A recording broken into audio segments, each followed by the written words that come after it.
Hey, hi guys, welcome back. All right, so it is time for another singles read. By the way, yes, you guys did vote for me and you let me know that the majority of you want to see at least one time each week where we do every single zodiac. So we did that one actually on Friday. Next week, I'm going to try really hard to get it shifted so we'll do that one on Wednesday, okay? But that means that the other two singles reads that I put out a week will be kind of the collective ones where we won't break it down sign by sign. And so that's what this one is going to be. So let's go ahead and get started, shall we? So yeah, if you didn't catch the one on Friday, I did break it down for each zodiac. I should put that, when I'm done doing this, I will add that to the end of this so that it'll pop up on your screen at the end of this video. So we have the Empress in the reverse, got the Ace of Pentacles, got the Nine of Cups. Oh, I actually really like this. Hey, Chels, good to see you, hun. To me, this looks like somebody says, you know what?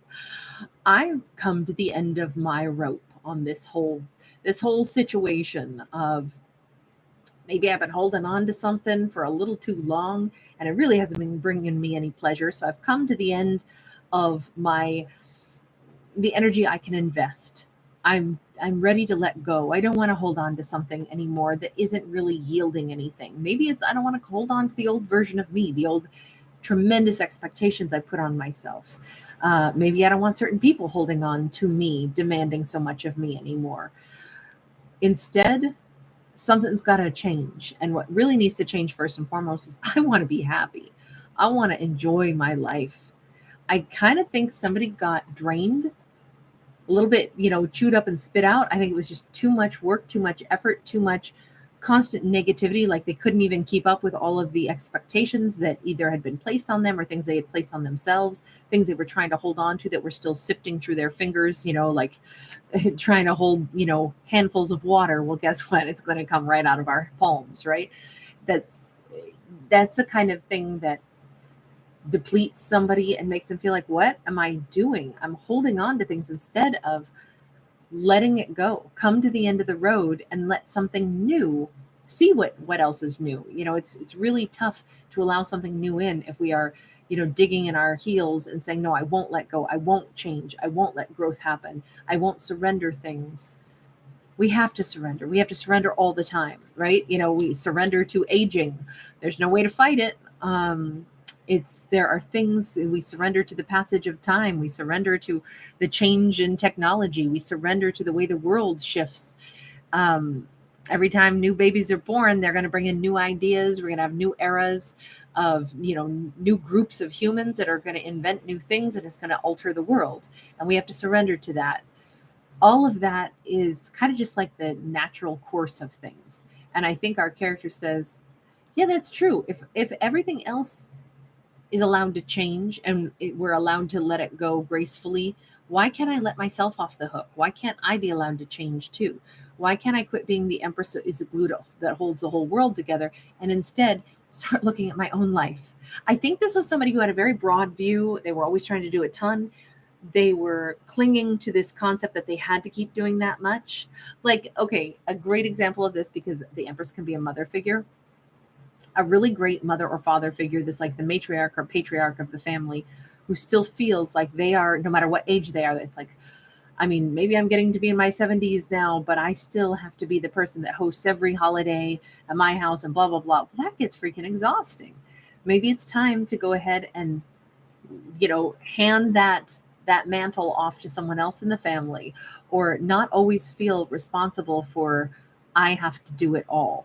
There are times where we pass the torch to somebody else, or we just lay the torch down and say, honestly, I want to go on a cruise to the Caribbean. I don't want to do all the holidays at my house. It doesn't matter if somebody's old or young. It's still, I'm just using that as an example because I feel like change is a good thing.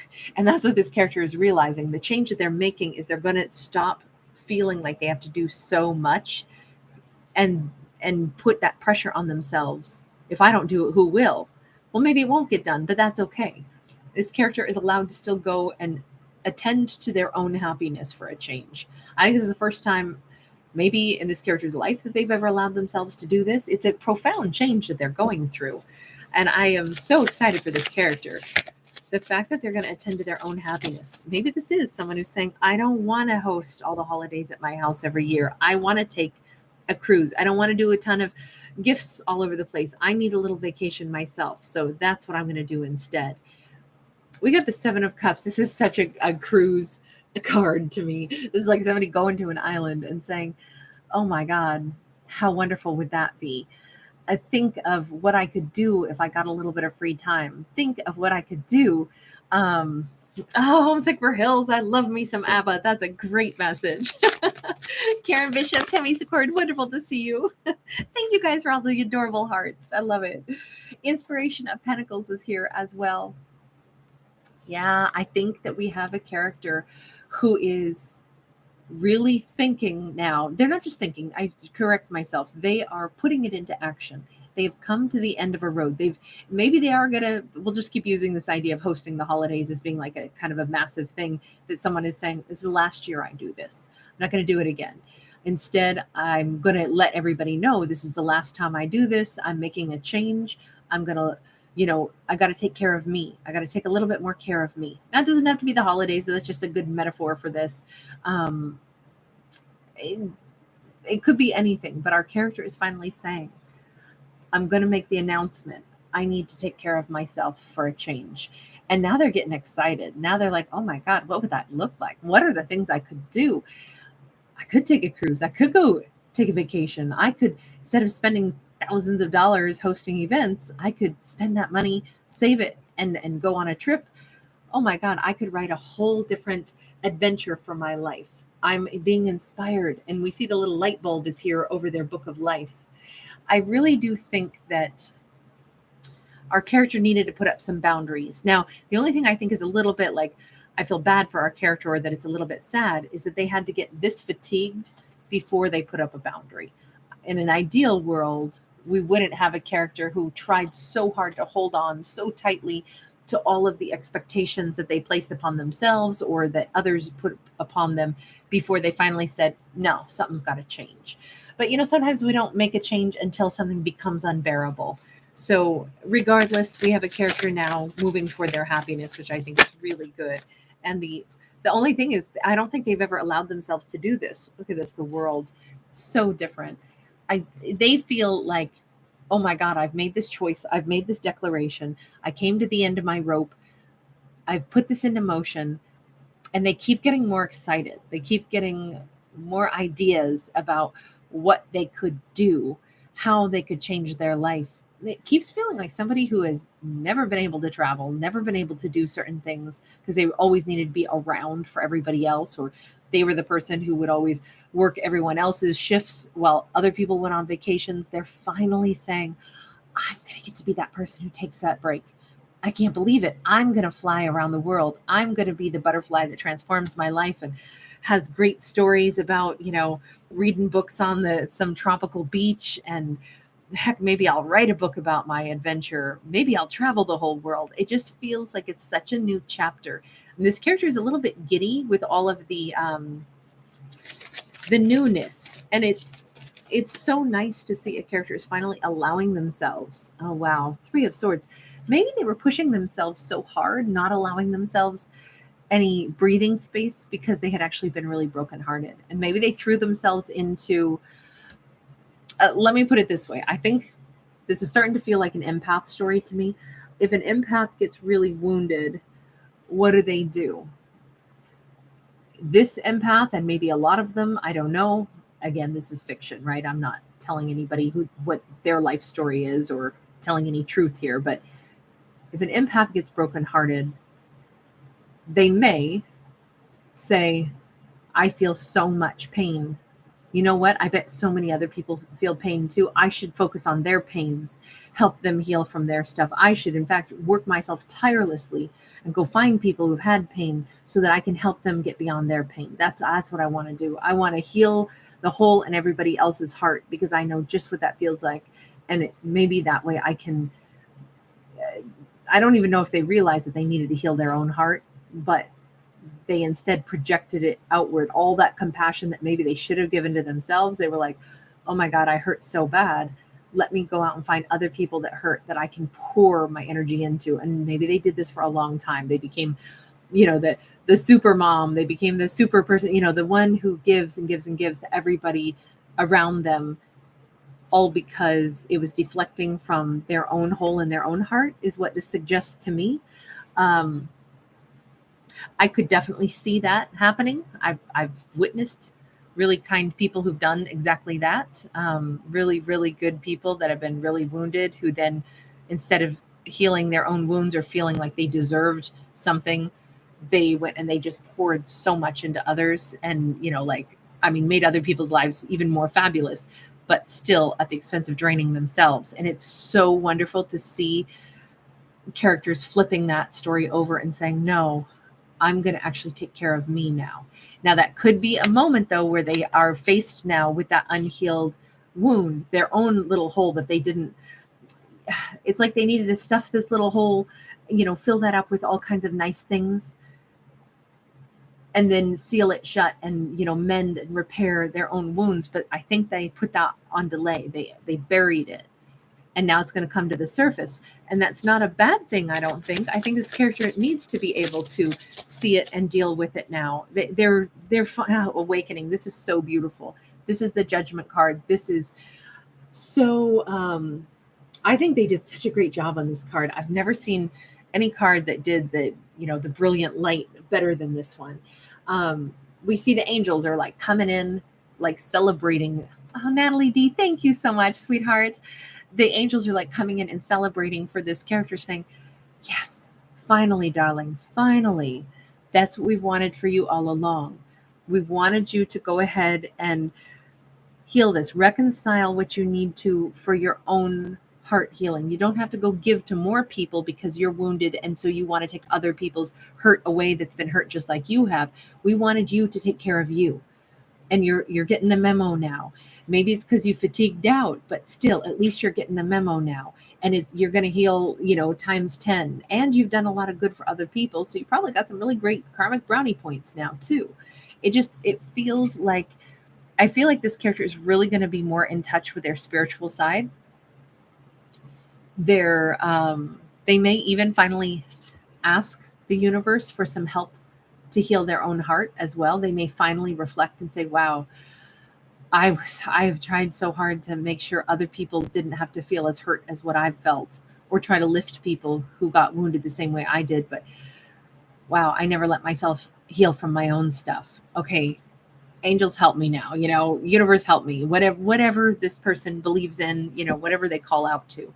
I just feel like it's such a beautiful, like, healing energy that comes in for this character now. And it is all because they chose this. They have chosen to say, I can't keep doing what I've been doing. I come to the end of the road. I have to go ahead and just take care of me now. That's really good. I think this character is about to have a really, I was going to say a really good life, where we got the 10 of Cups. We keep seeing things like aquatic stuff. I don't know if this character finds a lot of healing in, marine life, or going to the sea, or being around creatures. I mean, they could very well pick up some other, like, I feel like he's a very charitable person. I feel like even if they go on a vacation, they're probably going to turn it into like a vacation to learn about the local sea life, and then they're going to get all, interested in, picking up a good cause to help protect the oceans or something. I could so see this character being a person who will still always want to give, because I think they do get a lot of joy in giving, but I think they're going to finally start to give to something that purely gives them joy and does not exhaust them, something that truly feeds their soul as well, because the 10 of Cups is going to be reciprocal. This is not a story about a single person, meeting someone and now they can be happy because they find a lover. This is a person finally taking care of themselves and letting themselves pursue the things that make them happy, allowing themselves to finally nurture themselves, take some breaks, rest, do things they care about. And that's their pathway to healing. That's their pathway to really not just giving to others to try to take away pain. I think pain was the big motive all along for this character, probably because they were a wounded empath. But now they're shifting, and their main motive is joy. That's a totally different perspective to have. It's so good to see this. Oh my gosh. It's so, I think this is overdue for our character, but on the other hand, maybe it's right on time. Three of Cups, Spirit of Wands. This is our Queen of Wands. I feel like this person's got a real special connection with animals in general. Even animals that, you know, in this case, we've got the orcas, right? You know, animals that are not traditionally creatures that can connect to every human. I feel like this is a very powerful empath, a very potent, maybe a shaman or something. But even this cat is like looking up, like, hi, mama, hi, papa. You know, it's like they have a telepathic connection to this person, but they're feeling really good about that. I think this person is embracing their empathic self instead of saying, oh my God, I'm such a drained empath. I'm such a wounded empath. You know, why have I been put through this? Why did I let myself go through this? I love the fact that this is a character who's not heaping any shame on themselves at all. Instead, they're simply pursuing a happier life and embracing what a gift it is that they have such a powerful sensitivity that they can connect to nature and maybe a lot of living things. This person could have a real green thumb also. They may be somebody where everything that they interact with winds up walking away feeling better because of how they give that energy exchange. But I think they're learning that that's a gift. It does look like this person is starting to reconnect with sincere friends, not to sit and say, okay, which friend is most broken? Let me go over and buy them coffee and have them unload on me. No, this is like, you see the Alstroemeria and we see cookies and we see all this wonderful, you know, like this is true camaraderie. This is meeting up with people we enjoy, not because we're looking for, okay, who do I need to give time to who's wounded so that they can get their therapy session and I sit there and I, you know, support them. And, you know, not that that's not lovely to do, but I think friendship that's based off of like mutual joy and, you know, enjoyment and things like that without like the trauma bond thing is what I think our character is now able to start to really enjoy. I hope that makes sense because I think this character has spent a lot of their life trying to make other people's lives be happier than what they have known. And they're finally turning that around. And I think they're about to get a really good life, way more satisfying connections, friendships. They feel better about themselves. They feel not drained. They feel empowered and they feel really healed for the first time in a long time. And they're embracing, if they're an empath, they're embracing the fact that that is a total gift as long as it comes with the knowledge that there has to be boundaries with it, you know? I think that's a really cool story on that one. You guys, thank you so much for being here. Anita, thank you so much, sweetheart. I really liked this one. Hi, Tiffany. Good to see you, beauty. How are you? Tammy Secord, high vibe and deep breathing. I love that. JJ, hi, darling. Shockproof. So glad you made it tonight. Thank you for popping by. Liesel Augustin Berger, watching from the Philippines. Very nice. I just put out a Scorpio video tonight, actually, my dear. Thank you for popping by. Thank you again, Natalie. You sweetheart. All right, you guys. Lots of love. Stevette, how are you, sweetie? Happy Sunday to you as well. All right, you guys, I'll see you again. We're going to do a Fucus next and probably one other, I think, tonight. And then I'll probably bounce on out. 10, 11:38. Thank you, sweetheart. Thank you so much. You are so generous. You angel. Thank you. Angiolo Mark McCarty, thank you for being here. I love the little reindeer that you put in there. You guys, thanks. You're so kind. All right, you guys have a wonderful evening. I will see you all in a Fucus and then one or two others still. Bye.